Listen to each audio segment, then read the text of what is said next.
So, welcome to everyone. This is our first student engagement event related to the United Nations Annual Climate Change Conference of the Parties, or COP.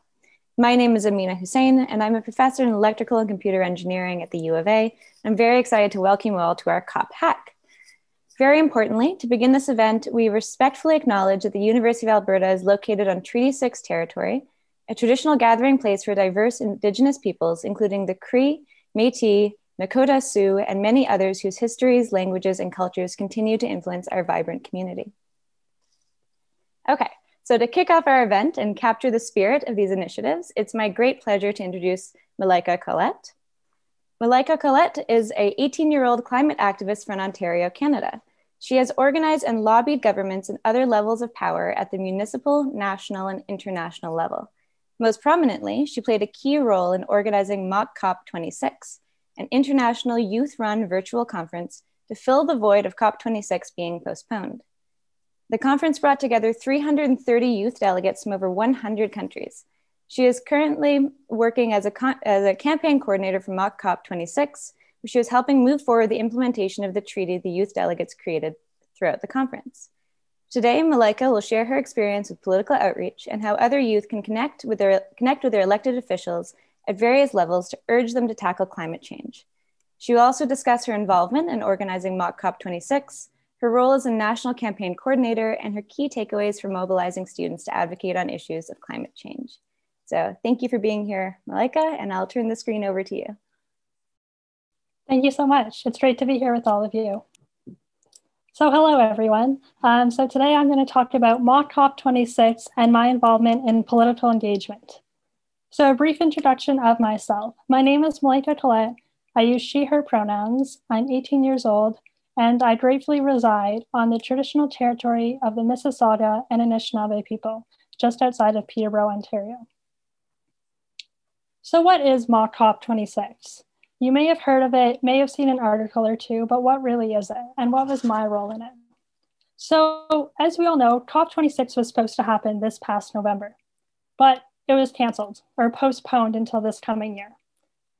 As youth in the climate movement, we didn't feel that the climate crisis could be postponed and that these essential and crucial discussions to making the decisions and the agreements that will determine our future, they cannot be delayed. So while the adults took the time to prioritize COVID, which we obviously understand is important, they played a blank eye on the climate crisis. So what we did as youth is we organized our own COP event, calling it Mock COP26. So this event, unlike the real COP, was actually run entirely virtually. It was a 2-week online conference that happened for the last 2 weeks in November 2020. We brought together all different people from over 142 different countries. And another key part of this event was that it was entirely youth run. So youth from all over the world planned and executed this event. So what was my role in this event? Well, I became a volunteer last summer after seeing this opportunity shared through another group I was in. I hopped aboard and began planning and working with others on the event. Then in September, I was fortunate enough to become a student staff member. So for the fall leading up to the event, I helped behind the scenes to actually plan this event. I helped with the logistics of planning the program, and I also supported our youth delegates. I am now fortunate enough to still be a staff member in what we're calling phase 2, which I'll talk about in a few minutes. So the overview of the event, we had some incredible speakers, which for majority of them were youth. We had panel discussions with the youth and with experts in the field. We had high-level statements, which were basically statements made on behalf of the youth delegates. So instead of Prime Minister Trudeau speaking on behalf of Canada, we actually had 3 young delegates speak on behalf of the Canadian youth on what they wanted to see. So we had some incredibly powerful and inspiring pieces throughout our first week of the event. Through those panels, through those discussions, and the representation was truly global. And the stat you see here with 72% being from the global south That was something we really focused on and tried really hard to make sure that the marginalized voices were being heard, because at COP, we know that marginalized voices are not heard as much as they should be. So, although all of these things sound amazing, right? We talk about the speeches and the panels, but what change does that really make? Because we know that Justin Trudeau and other world leaders were not watching the event. So what we wanted to do is we wanted to make sure that there was tangible action that came out of this event and that it would actually result in real change. So the last week of the event was actually spent by the delegates meeting in basically time zone Zoom calls where they worked together to create a legal treaty. So in those Zoom calls, they put forward policies that they wanted to see implemented around the world. They then debated them, amended them, and then essentially voted on them. So the treaty that we now have has 18 policies that are entirely youth-made and youth suggested and put forward by the youth, but with the help of lawyers to ensure that this treaty and the policies within it can actually be implemented by governments around the world. So this is what our phase 2 is all about, which we are in now. So we are working with the delegates, with the volunteers from countries all around the world to actually get these policies implemented so that Mock COP can actually have a real impact in the lead up to COP and following COP, as these policies are policies that would make a big difference. So I'm now going to show this quick video on just a snapshot of what happened during the event. Right now, in this building, world leaders are meant to be at COP, the UN conference on climate change. It was meant to be the big one. The one where world leaders turned words into actions. But like many events in 2020, it has been postponed. Yet, we are still in a climate emergency. So do we have time to wait another year? No, we didn't think either. So if the adults couldn't do it, we have to do it ourselves. We brought together over 350 young people from 150 countries with leading scientists, economists, world and business leaders. We are making headlines to fill the void left by COP. We will soon have a treaty showing how we would respond to climate change. Please join us online at mockcop.org and encourage your elected officials to follow our treaty now. So by next year, when the adults finally get around to doing it, maybe they can copy our homework.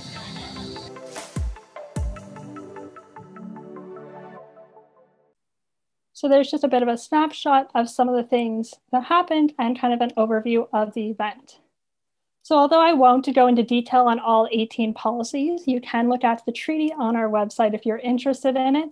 I do want to briefly highlight the themes that were recognized in our event and in our treaty, as we made a strong effort to make sure that these themes represented the climate movement.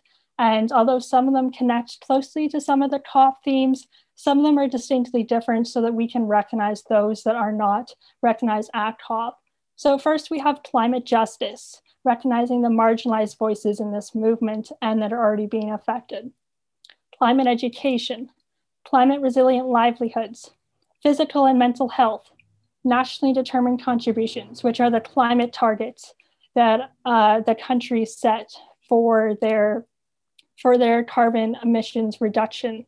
And finally, biodiversity.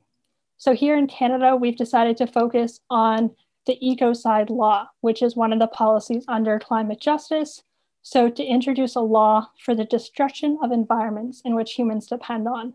So here in Canada, we have a campaign group made up of the delegates, volunteers, and others, and we will be lobbying for this policy to be adopted here in Canada. So I'm just going to share this one final video before going into some action points from the event. I'm fighting to save our planet and our future. If you don't know how to fix it, then please stop breaking it. My country just experienced the worst typhoon on Earth this 2020. The Philippines is suffering the brunt of the climate crisis despite contributing so little. Youth involvement and participation in decision making is a must. We refuse to inherit a dead planet. There are many Bahamian youth, too numerous to mention, that are putting themselves front and center in the development of critical climate policy, a forum where youth were once shut out. We also acknowledge that the current responsibilization of consumers through a market approach is not an appropriate solution. We need to think bigger. Decisions taken by governments now will affect the youngest generation for years to come. It's time to listen to young people. We cannot and we will not condemn generations after us to a future that is beyond their capacity to repair. I applaud your dedication and commitment to tackling climate change. The world and its people deserve to know, understand, and implement climate action about a crisis that will seal humankind's fate forever. But we know we are not alone in this journey. Out there is youth like us working for a sustainable future.